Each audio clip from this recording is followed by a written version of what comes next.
Bonjour à tous, vous voyez, je suis de nouveau un peu en tenue de Noël. Mardi, c'était le tiercé écarté quinté avec mon tocard Baccarat de Niro à 60 contre 1. Et puis ce mercredi, j'ai eu chaud, forfait de l'un de mes favoris au départ. Il ne m'en restait plus que 7. Deux chevaux dans ma sélection chute avant la mi-parcours, il me restait plus que 5 chevaux. Eh bien, je peux vous dire que jusqu'au poteau, je me suis dit aïe aïe aïe Jean-Marc, je vais pas donner. Et puis finalement, je vous ai donné quand même le tiercé avec les 5 chevaux qui me restaient.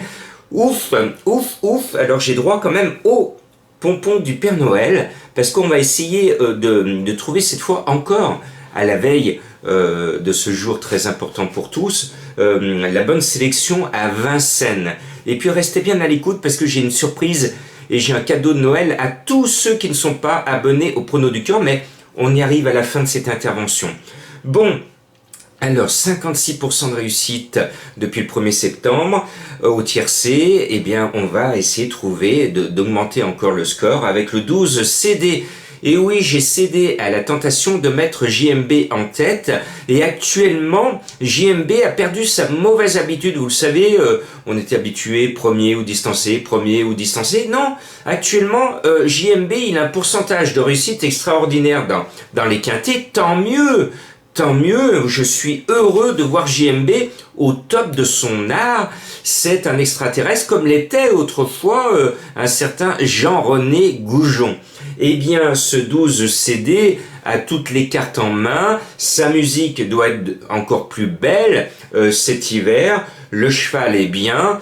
Tous les feux sont au vert. Et puis, il y a mon coup de cœur qui arrive tout de suite parce que j'ai été surpris de voir dans la presse spécialisée sa cote annoncée à 23 contre 1.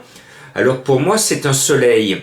C'est le 2 millionnaire. Alors si le cheval reste à 23 contre 1, on va être millionnaire. Voilà. Le cheval me plaît bien. C'est une belle Suédoise qui m'a tapé dans l'œil et j'ai du mal à résister aux belles Suédoises. Et celle-ci, elle vient pour gagner beaucoup de sous.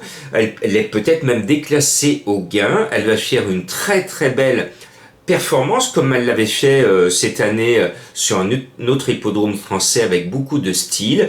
Moi, j'y crois fort. Vous avez vu Zerekin, j'y croyais très très fort. J'avais l'information que le cheval va courir des classiques l'année prochaine et pas forcément en France.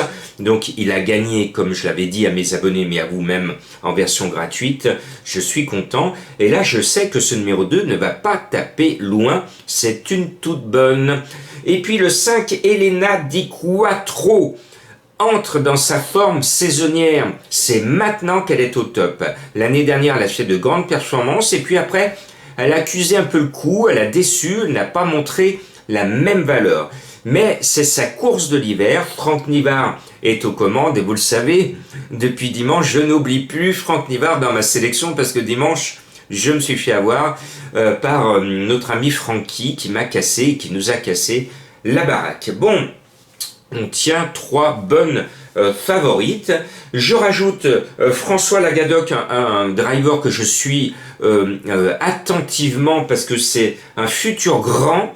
C'est le futur remplaçant peut-être des JMB, Franck Nivard et consorts. Il est au sulky du 15 R d'Elios, un cheval que j'ai toujours estimé. L'engagement est magnifique. Tous les feux sont au vert. Et puis, entourage confiant du côté du 6, Effigie Madrid qui devrait montrer sa qualité à ce niveau. Et puis, le 13 va nous porter bonheur, c'est Eliska Berry. Elle a quelques lignes, là aussi, entourage confiant. Et finalement, c'est ma trouvaille parce que le cheval est annoncé bizarrement à 28 contre 1. Alors que c'est un 5e très très probable.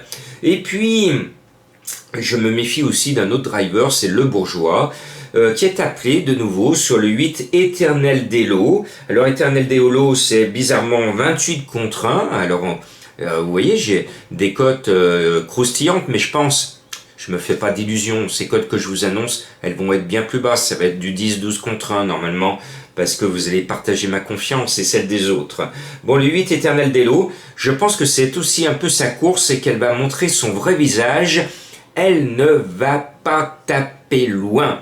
Et puis ce mercredi, je n'avais pas mis ma martre, le cheval de Madame Colombo. Je l'avais dit à mes abonnés. L'entraîneur disait c'est une vraie rentrée, et oui, c'était une vraie rentrée, et ma marque n'a pas figuré à l'arrivée. Moi, je n'aurai jamais les chevaux de Madame Colombo, mais ma martre, vous allez me faire plaisir de la suivre parce que le cheval est magnifique, et le coup suivant, ma martre sera là et Madame Colombo aura raison le coup d'après. Et bien là, elle m'a donné le 14 Darling Lorraine, l'une des vieilles de la course, puisque cette fois c'est les 6 ans. Vous savez, mardi c'était les dés qu'il fallait jouer, là c'est plus les 6 ans qu'il faut jouer en priorité. Eh bien, Darling Lorraine, ce numéro 14 me plaît bien, l'engagement est bon, l'entourage est confiant, elle peut venir corser les rappeurs. Ce sera aux alentours de 15-20 contre 1 la cote. Voilà, on se rapproche de Noël et j'ai décidé avec Julien, qui est pronostiqueur sur les matchs de football et qui gère les abonnements et le site des Pronos du Cœur depuis le déconfinement du mois de mai, et qui permet à certains d'en savoir beaucoup plus avec des vidéos, le course par course. Donc on a décidé de vous offrir gratuitement le pronostic spécial Noël du 25 que vous recevrez dans la soirée du 24 ou très tôt dans la matinée du 25, avec une version souriante, une version chargée d'humour, qui vous permettra de voir ce que donnent un petit peu les pronos du cœur, mais ce sera une version souriante. Et pour ceux qui me suivent et qui sont abonnés, eh bien soyez rassurés, vous aurez votre prono habituel, votre version et toutes les informations habituelles, et vous aurez en plus la version rigolote de Noël. Voilà, et pour ceux qui auront envie de tester après le 25 décembre, je vous rappelle qu'en mois de décembre, ceux qui s'abonnent en ce moment ne payent qu'au mois de janvier, parce que priorité aux cadeaux de Noël et cadeaux de fin d'année. Voilà, bonne chance à tous. J'espère que la grande forme va continuer. Allez, on y croit? C'est parti.